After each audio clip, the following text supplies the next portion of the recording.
Hey, it's Erin. Let's grow some bolder shoulders, or at least make some shoulder gains. Before we get into the workout, let's talk briefly about gaining muscle, especially when it comes to shoulders. A few things have to come into play.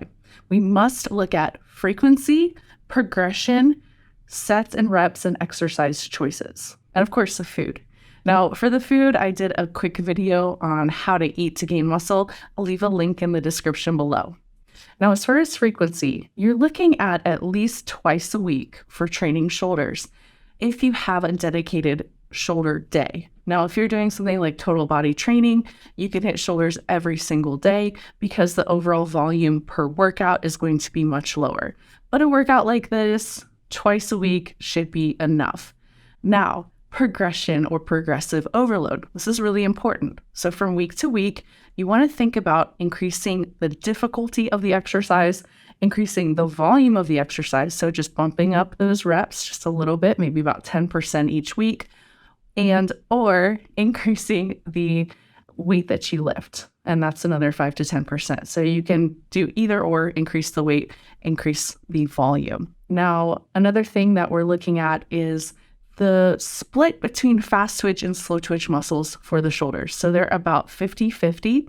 This means that we must train shoulders with heavy weights with low reps and lighter weights and high reps. And this will ensure that we're hitting both fast twitch and slow twitch exercises. And of course, for the heavy exercises, we're focusing on compound movements that you can safely do. So it's nothing too crazy. We're not going to go and do lateral raises with super heavy weights. We're going to go ahead and do some presses. Another thing to keep in mind that novel stimulus is really important, especially if you're an advanced lifter. So some of these exercises might be exercises you haven't done yet or variations you haven't done yet. And this is going to provide what's called a novel stimulus or something new to stimulate the muscles and hopefully lead to some great changes over time. So without further ado, let's train. Let's start this workout with a fast twitch compound movement. We're going to do push press with slow negative. Now, the idea here is to load the bar with weight that is just a bit heavier than you can normally strict press. And you're going to use momentum, you're going to use hips, you're going to use power to drive that bar up, and then really control that bar on the way down. Now, you want the bar to land just in front of the collarbone and take it nice and slow. So I want you to go as slow as you can on that negative. A count of 1 to 3 seconds is going to be perfect. This is going to go a long way to help improving your strength. It's also going to help with gaining muscle if you're in a caloric surplus or at least maintenance calories. So since we're doing fast twitch here, you're looking for sets of 5 to 8 reps, really no more than that. Next, we're going to move on to Poliquin raise. I absolutely love this exercise for gaining strength and gaining muscle in the shoulders. And you're going to go a little bit heavier than you would normally go for lateral raises. And it's a 3-part movement. So you're looking at a hammer curl, short lever lateral raise, extend the arms, and slow negatives yet again. So really focusing on keeping that tension on the muscle. Now, the hammer curl to the short lever raise is going to really help you get the weight up. That extension is going to keep that constant tension on the muscle along with the slow negative. So here, really focus on making sure both sides are working evenly and really focus on that eccentric or that negative. So as you lower the dumbbells down, don't spend a lot of time at the bottom. You want to spend more time with the arm extension and lowering. Next, we're going to move on to incline lateral raise. I love this exercise because it stimulates the muscle in a very different way than you would get from normal lateral raises.